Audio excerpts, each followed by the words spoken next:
Film ini dimulai dengan seorang anak cowok yang pendiam, pinter beneran loh ya, bukan pinter ngocok. Dan dia ini suka membaca dan menulis karena dia ini punya cita-cita menjadi penulis novel ya. Dia ini bernama Ki-chan.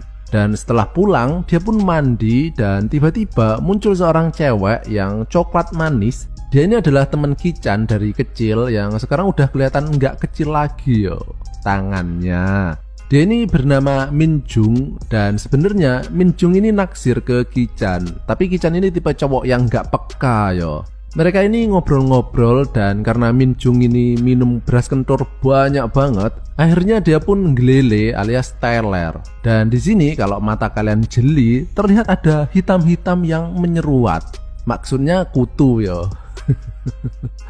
Dan kemudian HP Min Jung berbunyi yang ternyata adalah orang tuanya yang menanyakan dia sedang berada di mana. Ki-chan kemudian melihat tubuh Min Jung yang semlohe yang membuatnya ingin memegang Nutrigelnya, tapi nggak jadi dan justru membetulkan posisi pakaiannya. Nah ini baru cowok baik-baik, nggak kayak kalian itu. Kemudian terdengar suara dari bawah dan ternyata Min Jung itu tadi nggak tidur loh. Dia ini cuma ngetes Ki-chan aja yo. Ki-chan pun turun dan ternyata itu tadi adalah suara ayahnya. Ibu Ki-chan ini sudah meninggal yo dan ayahnya ini adalah seorang pengusaha jual beli sempak bekas yang sudah malang melintang di dunia persempakan. Keesokan harinya muncul seorang wanita yang bernama Yunso. Dia ini adalah istri baru ayahnya alias ibu tiri Ki-chan yang niatnya itu mulai hari ini dia bakal tinggal di rumah ini juga. Namun terlihat Ki-chan ini nggak terlalu seneng ya dengan kehadiran Yunso dan langsung pergi meninggalkannya. Dan film ini pun dimulai. Ojo dadi mbokku.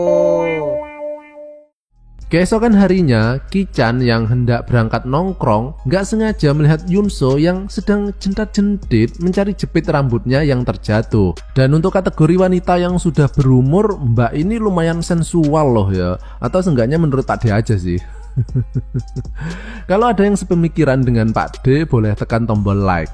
Sementara itu, Ki-chan yang sedang nongkrong ditemani seutas laptop plus secangkir kopi kapal selam, kemudian mencari-cari inspirasi untuk menulis karya novelnya. Sepulangnya, Ki-chan yang sedang mandi, tapi kemudian muncul Yunso yang niatnya itu pengen ngasih baju ganti ke Ki-chan. Tapi kemudian terjadi hal yang nggak disangka-sangka. Handuk Ki-chan terjatuh, Ki-chan menjadi kaget, Yunso menjadi terkejut, burung Ki-chan menjadi berdiri dan terbang. Setelah itu, Ki-chan yang hendak menuju ke kamarnya terhenti karena dia mendengar suara celepak-celepok dari kamar ayahnya. Yang ternyata suara itu ditimbulkan dari benturan dua buah benda yang tidak simetris. Dan di sini terlihat bahwa Yunso masih belum merasa puas ya dengan hasil karya ayahnya, yang menyebabkan dia harus mengobok-ngobok kantong ajaibnya. Ya, kali aja nemu kacang. Besoknya Yunso mengantar makanan ke kamar Ki-chan. Jadi sebenarnya Yunso ini berusaha mengakrabkan diri dengan Ki-chan sehingga dia bisa menerima keberadaan Yunso sebagai sosok pengganti ibunya. Jadi dia ini wanita yang sudah dewasa banget ya pikirannya. Ki-chan yang sudah terbangun kemudian turun dan di sana ia melihat Yunso yang tengah terbaring di sofa dengan posisi yang semlohe juga. Ki-chan pun memandanginya dari atas ke bawah, kemudian ke atas lagi. Ternyata Yunso sudah terjaga. Kemudian Ki-chan melihat sebuah buku novel di meja dan dia pun mengambilnya karena dia mengira itu adalah buku Min Jung yang tertinggal. Ki-chan kemudian ditelepon oleh Min Jung dan mengatakan untuk membawakan sebuah buku. Tapi ternyata buku tadi bukan punya Min Jung, sehingga kini Ki-chan tahu kalau buku tersebut milik Yunso. Keesokan harinya, Ki-chan yang hendak nongkrong lagi kemudian melihat kamar ayahnya terbuka. Dia pun iseng masuk dan di sana ia melihat beberapa helai kain yang mencurigakan sehingga dia pun mengambilnya. Tapi karena Yunso yang baru mandi tiba-tiba muncul, Ki-chan kaget dan spontan langsung menyembunyikan kain segitiga bermuda tersebut. Padahal tetap kelihatan sih itu di celananya. Dikira slayer kali ya. Ki-chan pun kembali termenung di warung kopi, tapi kini ia mendapatkan ide cerita novelnya, yaitu kisah percintaan antara anak dan ibu tirinya, di mana ia membayangkan kalau tokohnya itu adalah dirinya dengan Yunso. Sambil membayangkan adegan bercocok tanam dengan Yunso, Ki-chan pun kemudian mengetik cerita novelnya. Sepulangnya, Ki-chan yang membongkar tasnya kemudian menemukan kain segitiga bermuda Yunso yang nggak sengaja diambil tadi. Sementara itu, Yunso yang sekarang tahu kalau Ki-chan itu suka banget dengan novel, kemudian memiliki ide untuk membelikan Ki-chan beberapa novel langka untuknya. Dan trik tersebut berhasil. Kini Ki-chan udah mulai terbuka ya kepada Yunso, apalagi dia tahu kalau Yunso itu ternyata juga suka baca novel sepertinya. Namun Yunso yang tahu kalau segitiga bermudanya tadi hilang ternyata ada di meja Ki-chan, tapi dia malah nggak marah ya, dan justru menggodanya karena dia menganggap hal itu adalah hal yang lumrah bagi remaja seumuran Ki-chan. Ya seenggaknya di Korea sana sih. Kemudian mereka makan malam dan di sini terlihat bahwa kini Ki-chan dan Yunso udah bisa bercanda, yang tentu saja membuat ayahnya menjadi seneng ya, karena akhirnya Ki-chan bisa menerima keberadaan Yunso di keluarga ini. Keesokan harinya, Yunso yang sedang menyiram tanaman, kemudian endingnya malah siram-siraman air sama Ki-chan. Ikutan dong. Nah, dari sinilah kemudian Ki-chan ini mulai memiliki rasa sayang kepada Yunso, tapi bukan sebagai ibunya, melainkan sebagai sosok seorang wanita yang cantik menurutnya, khususnya kalau lagi basah kayak gini yo. Malamnya, Ki-chan kembali melanjutkan karya novelnya sambil membayangkan karakternya alias dirinya dan Yunso yang sedang melakukan penggenjotan. Namun imajinasi tingkat tingginya ini buyar ketika Yunso tiba-tiba muncul di kamar Ki-chan. Dan mengetahui kalau Ki-chan sedang menulis novel, Yunso pun kepo dan pengen membacanya. Tapi Ki-chan menyembunyikannya karena tentu saja itu adalah novel stensil ya. Dan disinilah kemudian terjadi situasi yang tidak terduga dan enak.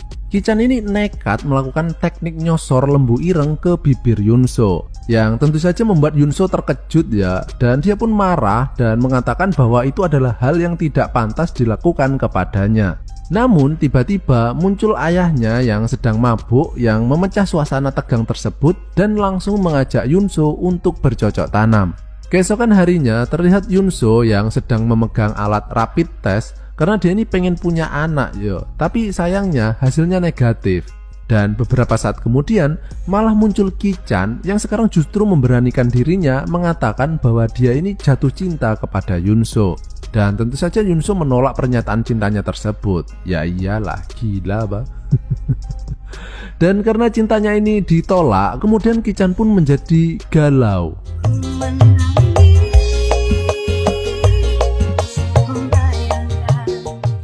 Kemudian Ki-chan menelpon Minjung dan sebagai pelampiasan, Ki-chan pun langsung menggenjot Minjung yang suara celepak-celepoknya itu kayak di loudspeaker alias kedengaran di seluruh rumah yo. Ki-chan pun kemudian tertidur sampai keesokan harinya karena kehilangan banyak nutrisi, jadi capek. Sementara itu, Yunso masuk ke kamarnya untuk mengantar makanan. Dan di sini ia kemudian membaca hasil karangan novel Ki-chan, yang kemudian membuat Yunso kaget ya, karena ternyata isi novelnya itu menjelaskan secara gamblang tentang perasaan tokoh utamanya kepada ibu tirinya. Mereka berdua pun kemudian bertengkar dan sejak saat itu hubungan kedua insan ini pun menjadi agak renggang. Malamnya muncul Minjung lagi yang kini mulai ketagihan dengan hasil karya Ki-chan, sehingga mereka pun melakukan penggenjotan lagi. Namun ketika melakukan penggenjotan, Ki-chan nggak sengaja menyebut nama Yunso yang kemudian membuat Minjung marah dan sadar bahwa dia ini cuma sebagai pelampiasan saja, yang akhirnya membuat mereka kini juga bertengkar. Yunso kemudian menyusul Minjung untuk mencoba menenangkan hatinya. Dan kalau kalian nonton film ini ya, kalian bakal sadar betapa kontrasnya kedua cewek ini. Karena yang satu coklat, sementara yang satunya pink. Putih maksudnya. Pak Denny ngomongin kulit wajahnya loh ya.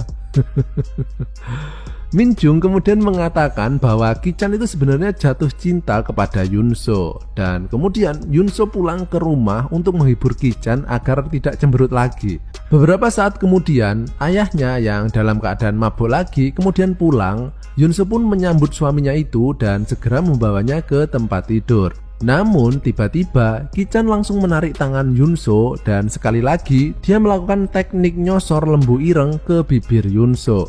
Dimana awalnya Yunso ini menolak yo, tapi berkat kegigihan, kesabaran, dan ketekunan Ki-chan udah kayak moto calon wali kota ini.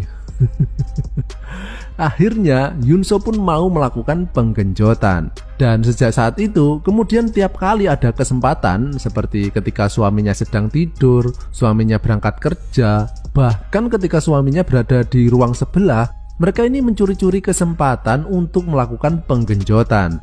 Nah, suatu ketika pas mereka melakukan penggenjotan, tiba-tiba muncul Min Jung yang mengetahui kegiatan mereka. Namun dia mengatakan bahwa dia akan merahasiakannya asalkan dengan syarat dia diajak tiap kali mereka melakukan penggenjotan. Itu sih bukan syarat, itu rezeki yo. Nah, kegiatan bercocok tanam saling silang ini berlangsung untuk beberapa waktu. Sampai suatu ketika ayahnya ini curiga karena tiap malam Yunso selalu terbangun dan gak kembali lagi ke kamarnya untuk waktu yang lama. Sehingga diam-diam ayahnya ini menaruh kamera pengintai di rumahnya. Dan ketika dia mengkonfrontasi ketiga orang laknat tadi, mereka nggak bakal bisa mengelak lagi ya, karena dia punya bukti berupa rekaman CCTV. Mereka pun kemudian terdiam, nggak bisa berkata apa-apa lagi. Dan di sini terlihat di wajah ayahnya ekspresi kemarahan, kekecewaan, dan kesedihan bercampur aduk menjadi satu seperti dawet. Ayahnya pun nggak kuat menahan tekanan batin sebesar itu, sehingga kemudian dia pun geblak. 2 tahun kemudian, terlihat Ki-chan yang sedang mengantar Min Jung ketemuan dengan pacarnya. Namun dia ini juga masih berhubungan dengan Min Jung dengan hubungan tanpa status itu tadi. Enak bener hidupmu lele. Dan kini Ki-chan menjadi orang yang sukses yo, yaitu sebagai penulis novel, karena novelnya itu tadi adalah biografi dari ceritanya dengan Yunso. Sementara itu, karena Yunso disemprot air setiap hari oleh Ki-chan, ya meskipun airnya beda sih, beda kandungan nutrisi yo, sehingga kini perut Yunso pun menjadi kembung. Dan ternyata ayahnya itu tadi belum meninggal loh. Dia itu terkena stroke, sehingga hitungannya mereka ini bagi-bagi tugas lah ya. Yaitu ayahnya bertugas sebagai sumber dana pensiunan dari perusahaannya, sementara Ki-chan bertugas menjadi petani, yaitu bercocok tanam setiap hari dengan Yunso dan sekali-kali dengan Min Jung juga sih kalau pengen ikutan. Dan akhirnya mereka semua kini bisa hidup bahagia kecuali ayahnya, dan film pun berakhir.